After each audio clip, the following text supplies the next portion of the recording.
Assalamualaikum warahmatullahi wabarakatuh. Saya Dewianti, mahasiswa PPG Prajabatan bidang studi PGSD, akan mempresentasikan tugas demonstrasi kontekstual terkait dengan panduan observasi, profiling peserta didik, dan hasil observasinya. Adapun sasaran observasi yaitu kelas 1 UPT SPF SD Negeri Kompleks IKIP 1 yang terdiri dari 2 peserta didik yaitu Naf'an An-Naswari sebagai peserta didik A dan Mutia Putri Ilham sebagai peserta didik B. 13 indikator observasi yang akan dilakukan. Pertama, etnik. Pada sekolah atau kelas mungkin saja terdapat peserta didik dengan multi etnik atau suku seperti etnik Jawa, Bugis, Sunda, Makassar, Madura, Minang, dan Bali. Adapun hal-hal yang perlu diperhatikan, yang pertama, apakah etnis atau suku yang dimiliki peserta didik? Yang kedua, apakah peserta didik menggunakan bahasa daerahnya? Yang ketiga, apakah peserta didik berasal dari suku dan budaya yang berbeda? Adapun hasil observasi terkait dengan etnik, yaitu peserta didik A berasal dari suku Bugis, sementara peserta didik B suku Makassar, dan kedua peserta didik ini menggunakan bahasa Indonesia dalam lingkungan sekolah. Kultural. Peserta didik sebagai anggota masyarakat memiliki budaya tertentu seperti kesenian, kepercayaan, norma, kebiasaan, atau adat istiadat.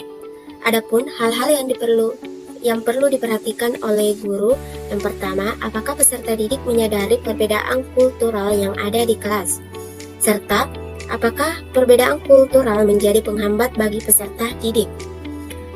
Hasil observasi menunjukkan bahwa peserta didik A mulai menyadari adanya perbedaan kultural sementara peserta didik B belum menyadari. Kemudian, perbedaan kultural ini tidak menjadi penghambat bagi peserta didik dalam proses pembelajaran. Status sosial. Peserta didik dengan bervariasi status sosial menyatu untuk saling berinteraksi dan saling melakukan proses pembelajaran. Adapun hal-hal yang perlu diperhatikan oleh guru, yaitu yang pertama, apakah pekerjaan orang tua peserta didik? Kedua, apakah peserta didik menggunakan gadget dalam proses pembelajaran? Yang ketiga, apakah peserta didik bermain bersama temannya tanpa membedakan status sosial?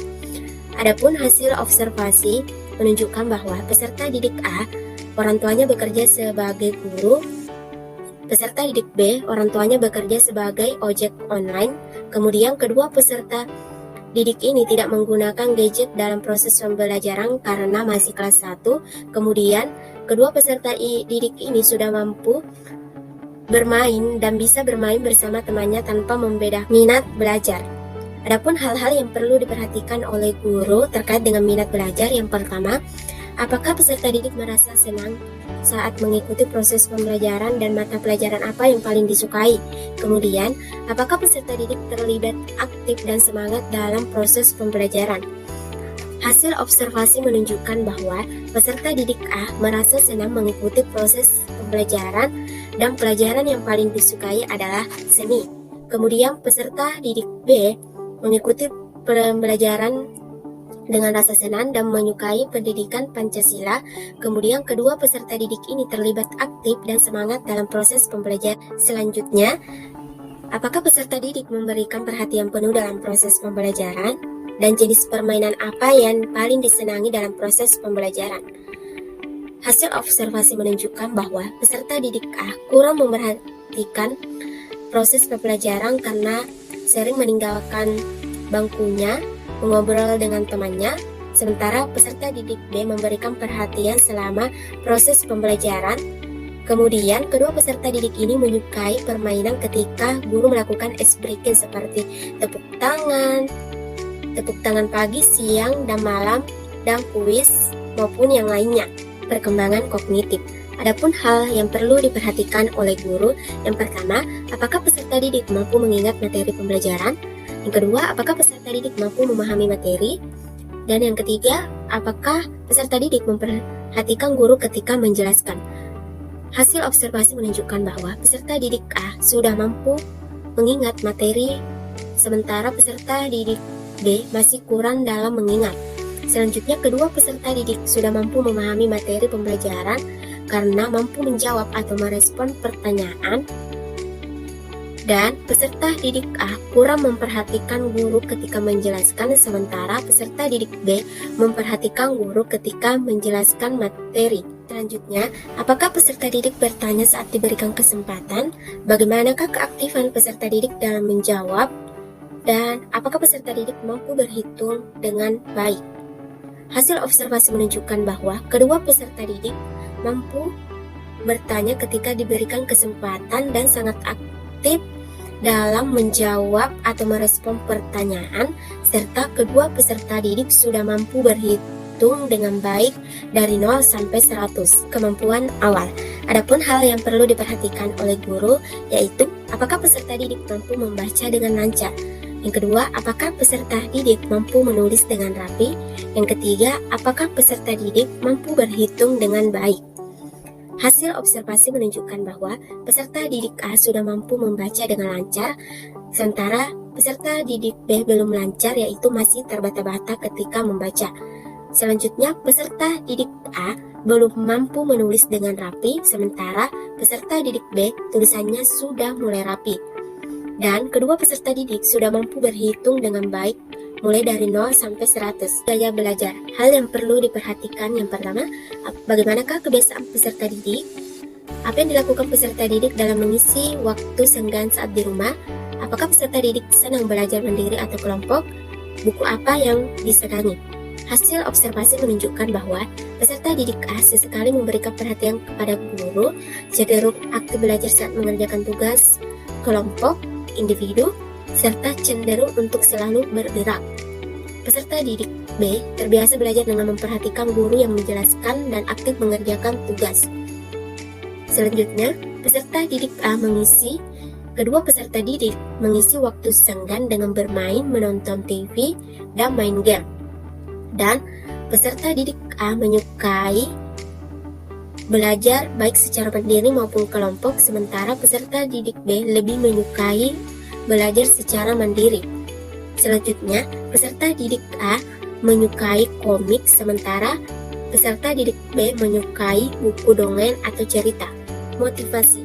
Hal yang perlu diperhatikan oleh guru yaitu apakah peserta didik memiliki rasa ingin tahu tinggi terhadap materi, apakah peserta didik terlibat dalam proses pembelajaran, apakah peserta didik tidak mudah putus asa dalam mengerjakan tugas, apakah peserta didik bersemangat dalam mengikuti kegiatan pembelajaran, dan apakah peserta didik mempelajari kembali materi yang telah diajarkan. Hasil observasi menunjukkan bahwa peserta didik A memiliki rasa ingin tahu yang tinggi, sementara peserta didik B hanya tertarik pada materi tertentu. Selanjutnya, kedua peserta didik terlibat aktif dan semangat dalam mengikuti proses pembelajaran, dan peserta didik A pantang menyerah dan selalu berusaha mengerjakan tugas, sementara peserta didik B mudah menyerah dan mengeluh ketika mengerjakan tugas. Kemudian, peserta didik A mempelajari kembali materi yang diajarkan oleh guru di rumah, sementara peserta didik B hanya mempelajari kembali materi ketika ingin ulangan. Kembangan emosi. Hal yang perlu diperhatikan oleh guru yaitu apakah peserta didik senang saat mendapat pujian dari guru, apakah peserta didik mudah marah saat diganggu temannya, apakah peserta didik cemas saat tugasnya tidak selesai, dan bagaimana sikap peserta didik saat mendapatkan hukuman dari guru. Hasil observasi menunjukkan bahwa kedua peserta didik senang saat mendapatkan pujian dan akan marah ketika diganggu oleh temannya. Selanjutnya, peserta didik A jarang merasa cemas karena mampu menyelesaikan tugasnya secara tepat waktu, sementara peserta didik B mudah cemas saat tugasnya tidak selesai. Dan kedua peserta didik akan merasa bersalah dan merenung ketika mendapat hukuman terhadap kesalahan yang diperbuat. Perkembangan sosial. Hal yang perlu diperhatikan oleh guru yaitu apakah peserta didik tidak melakukan aktivitas yang mengganggu atau merugikan orang lain, apakah peserta didik membantu teman atau guru yang memerlukan, apakah peserta didik memiliki rasa percaya diri.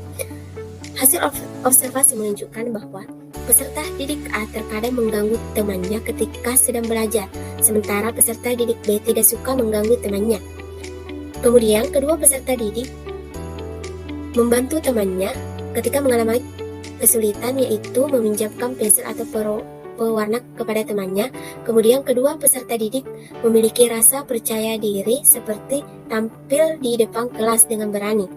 Selanjutnya, hal yang perlu diperhatikan oleh guru terkait perkembangan sosial peserta didik yaitu apakah peserta didik mampu bekerja sama dengan temannya, dan apakah peserta didik mampu bersikap positif dan berinteraksi dengan temannya.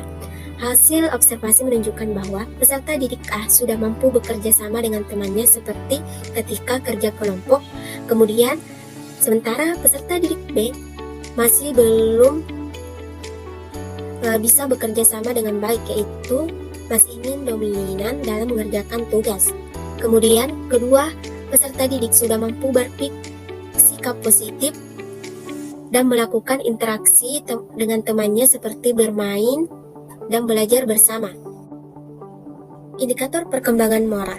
Adapun hal yang perlu diperhatikan oleh guru, yaitu apakah peserta didik berdoa sebelum dan setelah melakukan aktivitas, apakah peserta didik menaati aturan yang berlaku di sekolah. Hasil observasi menunjukkan bahwa kedua peserta didik selalu berdoa baik sebelum maupun setelah belajar. Kemudian, peserta didik A belum bisa secara penuh menaati aturan seperti masih membuang sampah sembarangan, dan peserta didik B juga belum bisa menaati aturan sekolah seperti masih terlambat dan membuang sampah sembarangan di kelas. Selanjutnya, hal yang perlu diperhatikan oleh guru terkait dengan perkembangan moral yaitu apakah peserta didik memiliki akhlak yang baik dan apakah peserta didik melaksanakan ibadahnya. Hasil observasi menunjukkan bahwa kedua peserta didik memiliki akhlak yang baik dan peserta didik A melaksanakan ibadah yang baik, yaitu tepat waktu pergi sholat di musola, sementara peserta didik B belum maksimal dalam melaksanakan ibadah di sekolah. Perkembangan motorik. Adapun hal yang perlu diperhatikan oleh guru. Yang pertama, bagaimanakah kemampuan peserta didik dalam menggunakan alat tulis? Bagaimanakah peserta didik dalam menggambar dan mewarnai? Apakah peserta didik mampu berlari, melompat, dan berjalan? Apakah peserta didik mampu menggerakkan tubuhnya dengan lentur? Hasil observasi menunjukkan bahwa kedua peserta didik sudah mampu menggunakan alat tulis dengan baik, mampu menggambar dan mewarnai, mampu berlari, melompat, berjalan maupun berjinjit, serta menggerakkan tubuhnya dengan lentur. Terakhir, indikator fisik. Hal yang perlu diperhatikan oleh guru yaitu bagaimana kondisi tubuh peserta didik, apakah peserta didik tumbuh sesuai dengan masa perkembangannya, dan apakah panca indera peserta didik berfungsi dengan baik. Hasil observasi menunjukkan bahwa kedua peserta didik memiliki kondisi tubuh yang baik dan sudah tumbuh sesuai dengan masa perkembangannya, serta kedua peserta didik memiliki panca indera yang berfungsi dengan baik. Baik, itulah tadi penjelasan terkait dengan panduan observasi dan hasil observasi dari profiling peserta didik. Sekian, wassalamualaikum warahmatullahi wabarakatuh.